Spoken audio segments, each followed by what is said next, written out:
파동색이라고 하는 것은 똑같은 높낮이, 그러니까 똑같은 뭐 예를 들어서 도라는 음으로 얘기를 하고 있고, 그리고 똑같은 목소리 크기로 얘기를 할 때도 목소리가 부드러운 사람이 있고, 그리고 목소리가 이렇게 막 갈리는 사람이 있잖아요, 그쵸? 네, 이렇게. 이거 맞나요?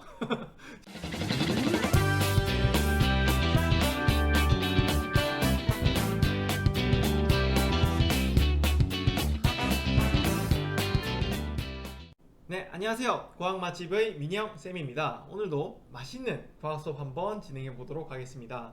오늘은 지난 시간에 이어가지고 이 파동이라는 것에 대해서 조금 더 배워볼 건데요. 먼저 복습부터 당연히 해야 되겠죠. 우리 지난 시간에는 뭘 배웠었느냐 하면은 이 파동이라고 하는 것의 종류에 대해서 배웠었어요. 이 파동은 두 가지 종류가 있는데요. 뭐랑 뭐가 있었죠? 여기도 나와 있어요. 뭐랑 뭐가 있었죠? 대답하면서 따라오세요. 뭐가 있었죠? 네, 맞아요. 바로 횡파와 종파가 있었어요. 그래서 이 두 가지를 분류하는 기준은 무엇이었었느냐 하면은 바로 이 파동의 진행 방향과 그 진동 방향을 비교해서 이 두 가지를 분류를 했었잖아요. 그쵸? 네, 그래서 읽어보면은 파동의 진행 방향과 매질의 진동 방향이 어떤 파동의 횡파다? 맞아요. 바로 수직해야 했어요.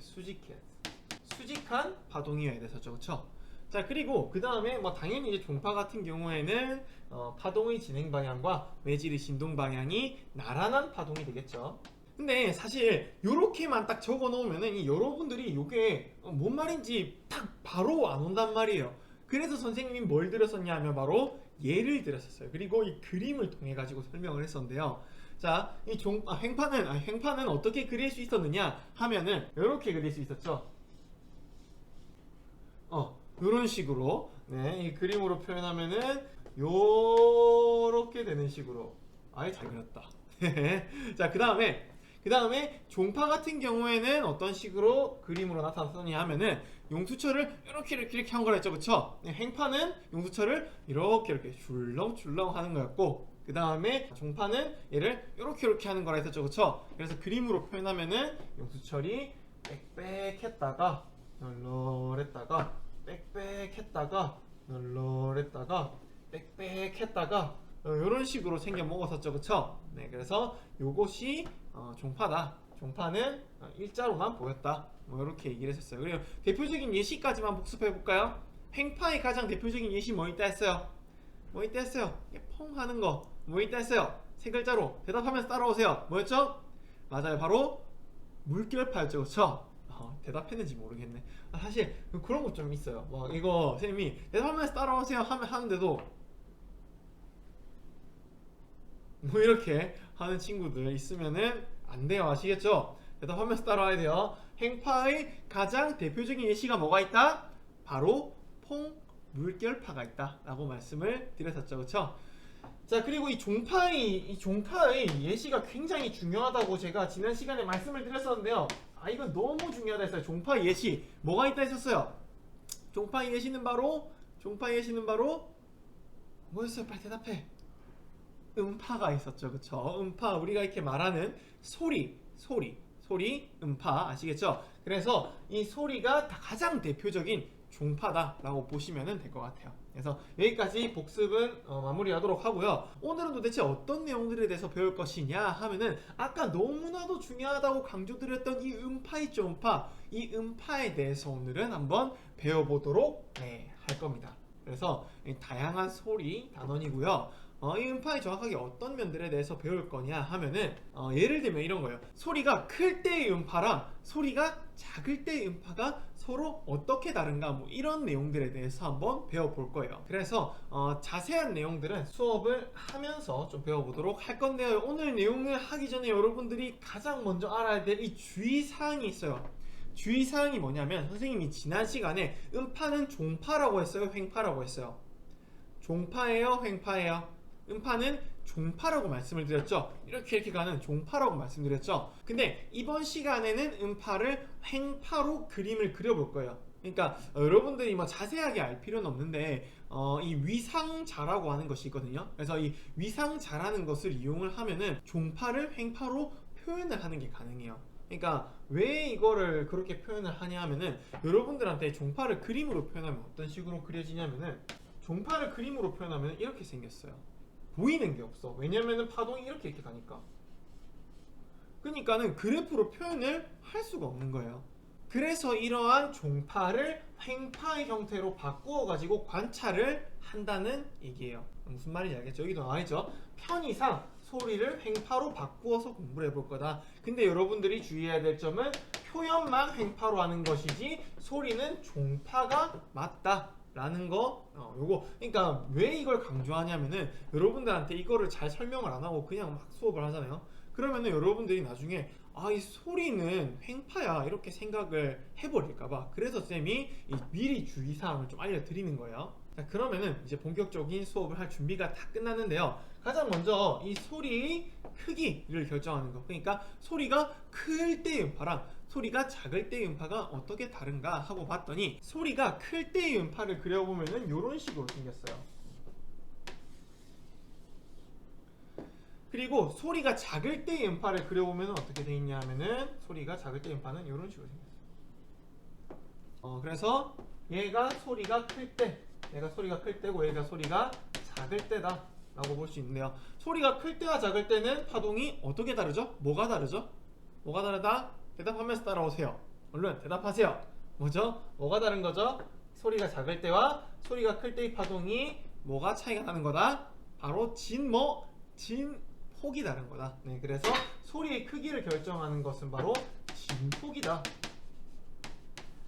진폭이 큰 음파는 소리가 큰 음파인 거고, 진폭이 작은 음파는 소리가 작은 음파이다. 이렇게 기억을 해두시면 좋을 것 같아요. 그래서 가장 먼저 이 소리의 크기를 결정하는 것에 대해서 알아봤고요. 그것은 진폭이었다. 잘 기억해 두시면 좋을 것 같고, 자, 그 다음에 소리의 높낮이에요. 소리가 이렇게 이렇게 높은 거랑 소리가 이렇게 이렇게 낮은 거랑 이렇게 음이 이렇게 바뀌잖아요. 그렇죠? 그럴 때는 이 음파가 어떻게 차이가 있는가에 대해서 보면은, 일단 먼저 소리가 이렇게 높을 때를 먼저 한번 그려볼게요.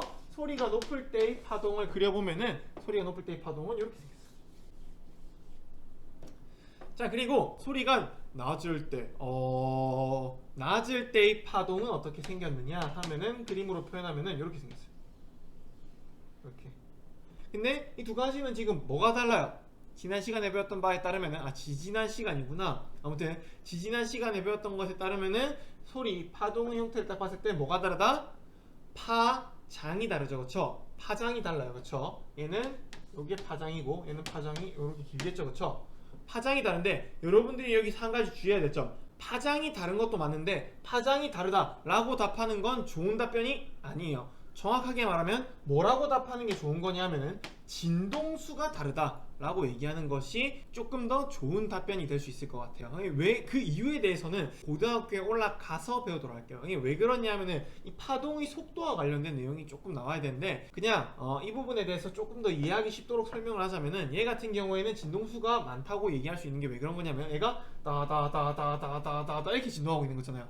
근데 얘 같은 경우에는 다다 이렇게 진동하고 있는 거잖아요. 그러니까는 1초당 진동하는 횟수가 누가 더 많아요? 얘는 다다다다다다 이렇게 떨고 있는 거고, 얘는 다다다 이렇게 떨고 있어요. 그럼 누가 진동수가 더 많죠? 얘가 더 많죠. 그래서 얘가 진동수가 더 많다라고 얘기할 수 있는 것이고요. 자세한 내용에 대해서는 아무튼 나중에 조금 더 고학년이 돼서 다루도록 하죠. 아무튼 요 정도 선에서만 이해해 두시면 좋을 것 같아요. 자, 그리고 마지막으로 소리의 크기 그리고 소리의 높낮이에 이어서 나올 소리의 요소가 무엇이 있냐면은 소리의 음색이에요. 그러니까 이건 어떻게 표현해야 되지? 이 음색이라고 하는 것은 똑같은 높낮이, 그러니까 똑같은 예를 들어서 도라는 음으로 얘기를 하고 있고, 그리고 똑같은 목소리 크기로 얘기를 할 때도 목소리가 부드러운 사람이 있고, 그리고 목소리가 이렇게 막 갈리는 사람이 있잖아요. 그쵸? 네, 이렇게. 이거 맞나요? 자, 그래서 아무튼 이게 소리가 굉장히 똑같은 높이, 똑같은 크기로 얘기를 하더라도 목소리가 조금 다르잖아요. 그렇죠? 그것을 보고 우리는 무엇이라 하냐면은 소리의 음색이라고 얘기를 해요. 그래서 사실 선생님이 했던 이런 요상한 예시가 아니라고 하더라도, 피아노로 도를 치는 거랑 바이올린으로 또 이렇게 하는 거랑은 소리가 조금 다르죠. 그렇죠? 같은 음이지만. 네, 그래서 그런 것들을 보고 우리는 소리의 음색이라고 얘기를 하는데요. 이 소리의 음색을 결정짓는 것은 무엇이냐 하면은 바로 파형이에요. 파형. 그래서 이 소리 음색 결정적인 파형인데 그림으로 표현하면 어떻게 되는 거냐면은 그러니까 똑같은 진폭의 똑같은 진동수를 가진 그런 파동인데 이렇게 매끄럽게 그려지는 파동이 있는 반면에 또 이런 파동이 있을 수 있겠죠. 다다다다다다다다다다다다 이렇게 이렇게 되는 파동이 있을 수 있겠죠. 그렇죠? 분명히 두 파동은 같은 진폭을 가지고 있고 같은 진동수 당당 얘도 당당 이렇게 같은 진동수를 가지고 있지만은 파동의 형태가 다르죠. 이런 것을 보고 우리는 소리의 음색을 결정짓는 파형이라고 한다는 거죠. 무슨 말인지 아시겠죠? 네, 그래서 소리의 세 가지 요소, 소리의 크기, 소리 높낮이, 그리고 음색을 결정짓는 요소들에 대해서 알아보았습니다. 그래서 여기까지 하면은 오늘 배워야 될 내용은 다 끝이 났고요. 우리의 순한 맛이 남아있죠, 그렇죠? 네, 오늘의 순한 맛은 무엇이냐 하면은 요거 소리의 크기는 진폭이 결정한다. 그리고 소리 높낮이는 진동수가 결정한다. 그리고 소리 음색은 파형이 결정한다 라고 되어 있는데 얘네를 그림으로까지 한번 그려볼 거예요. 이 그림을 여러분들이 순환만 노트에다가 다 가지고 가시면 되는데요. 같이 한번 그려보죠.